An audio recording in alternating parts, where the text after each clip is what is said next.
भगवान की बातें इस YouTube चैनल पर हम आज आपका फिर से स्वागत कर रहे हैं। चल रही श्रृंखला में अष्टावक्र महागीता को हम समझने का प्रयास कर रहे हैं।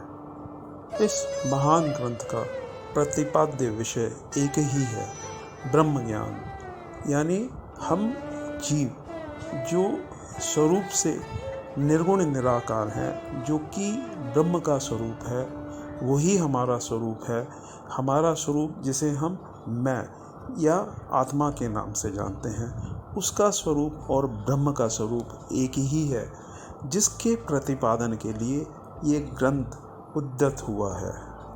पिछले एपिसोड्स में हम विवेक, वैराग्य और कुछ मुमुक्षुता की बात भी कर चुके हैं।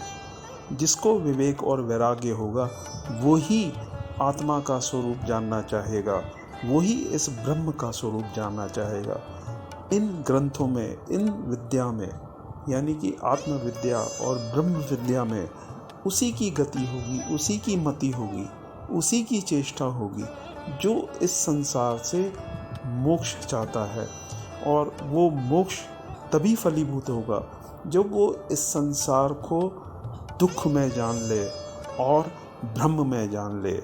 यानी अगर दोनों रूपों से इस संसार को इसने नहीं जाना तो इसकी इस संसार से विरक्ति नहीं होगी, इसका इस संसार से मोह बना ही रहेगा।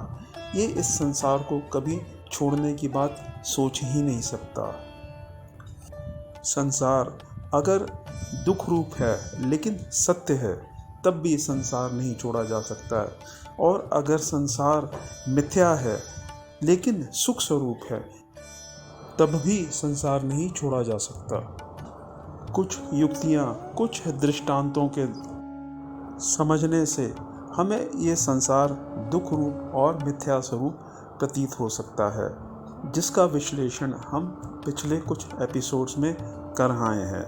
और इसका मुख्य प्रमाण तो हमारे शास्त्र ही हैं, हमारे वेद ही हैं, जिनका पर्यवसान ब्रह्म विद्या और आत्म विद्या में ही होता है। आइए हम थोड़ा सा ब्रह्म विद्या क्या है या ब्रह्म क्या है, इसके बारे में चर्चा करें। हम अपने लक्ष्य को अगर थोड़ा सा समझ लेंगे तो हमारी गति यानी हमारा मन इस तरफ विचार करने में थोड़ा सक्षम हो जाएगा। ब्रह्म विद्या से पहले आत्म विद्या आती है, लेकिन हम ब्रह्म को ही पहले जान लेते हैं, हमारे अंतिम लक्ष्य को। स्वामी वाचस्पति मिश्र ने कहा है कि अगर लक्ष्य स्पष्ट हो तो यह जीव उस तरफ बढ़ने का प्रयास करता है। कोई इंजीनियर बनना चाहे, कोई आईएएस ऑफिसर बनना चाहे, कोई डॉक्टर बनना चाहे, अगर किसी को अपना लक्ष्य पूरी तरह से निश्चित हो तो वो उसके तदनुरूप ही चेष्टा करेगा, उसी के लिए साधन भी इकट्ठा करेगा, उसी तरफ अपना मन केंद्रित करेगा, उसी लक्ष्य की प्राप्ति के लिए अपना समय भी देगा। शास्त्रों के अनुसार ब्रह्म निर्गुण है और निराकार है, यानी कि उसमें कोई गुण नहीं है और उसमें कोई आकार नहीं है। वो सुख स्वरूप है, आनंद स्वरूप है। ना उसका कोई क्षय होता है, ना उसकी कभी उत्पत्ति होती है। उसमें कोई विकार उत्पन्न नहीं होता। हमारे शास्त्रों के अनुसार इस जीव के 6 विकार हैं: जन्म, अस्थि, वृद्धि, परिणाम, क्षय और नाश। यह जीव अपने जीवन में इन 6 विकारों का अनुभव करता है और उन्हीं के तदनुरूप सुख और दुख भी भोगता है। सुख भी जो है वो दुख रूप ही है, ये हम पिछले एपिसोड्स में स्पष्ट कर आए हैं। और यह संसार पूरी तरह से मिथ्या है। यहाँ से मिलने वाले पदार्थ और यहाँ से मिलने वाला सुख और दुख दोनों ही मिथ्या है। जिसे इन दो बातों का निश्चय हो गया, वो ही इस ब्रह्म को प्राप्त करने की चेष्टा करेगा।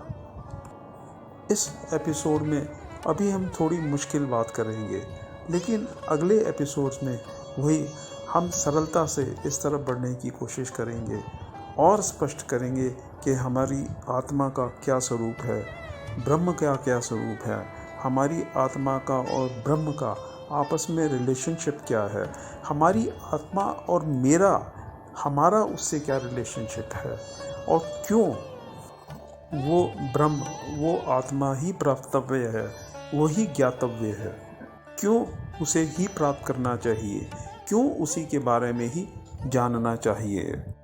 शास्त्र प्रतिपादित करता है कि वह ब्रह्म बेअंत है, वह सब जगह व्यापक है, यानी कि सर्वत्र फैला हुआ है।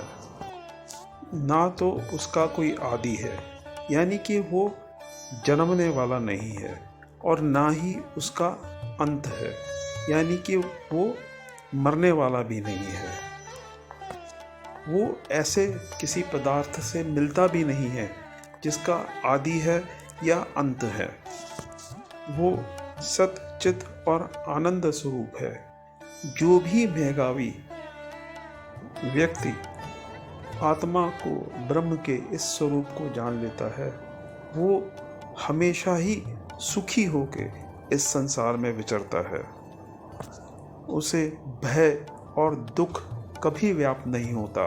उसकी परिस्थिति कैसे भी हो, उसके जीवन में कैसे भी दुख आए, उसके शरीर में कितनी ही आदि व्याधि यानी शरीर के दुख और मन के दुख उत्पन्न हो जाए, उसके सामने महाप्रलय आ जाए, संसार तहस नहस हो जाए, उसके अपने निकटतम, अपने संबंधी किसी तरह का भी दुख भोगें, उनका जन्म हो, मरण हो, उसका परिवार छिन्न भिन्न हो जाए, उसके सामने धन दौलत लूट जाए, तब भी उसको दुख का लेश भी नहीं होता, भय का लेश भी नहीं होता।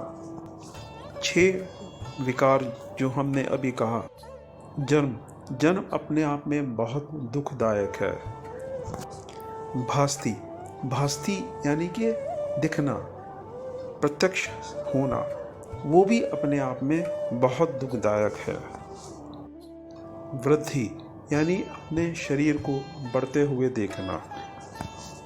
परिणाम, एक समय ये शरीर बढ़ना बंद हो जाता है और बेढोल होने लगता है। ये तरह तरह के विकार उत्पन्न कर लेता है, कभी मोटा, कभी पतला, कभी शरीर में और विकार उत्पन्न हो जाते हैं। तो ये परिणाम शरीर में होते हैं। उसके बाद में क्षय यानी ये वृद्ध अवस्था को प्राप्त होता है।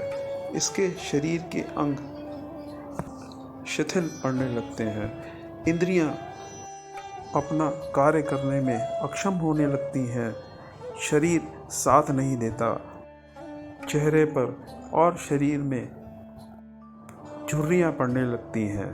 ये सब दुखदाई है और अंत में ये नाश को प्राप्त होता है। ये इसका 6वां विकार है, यानी मृत्यु को प्राप्त होता है। इन सभी अवस्थाओं में दुख भरा हुआ है, जिसकी चर्चा थोड़ी बहुत हम अगले एपिसोड में करेंगे।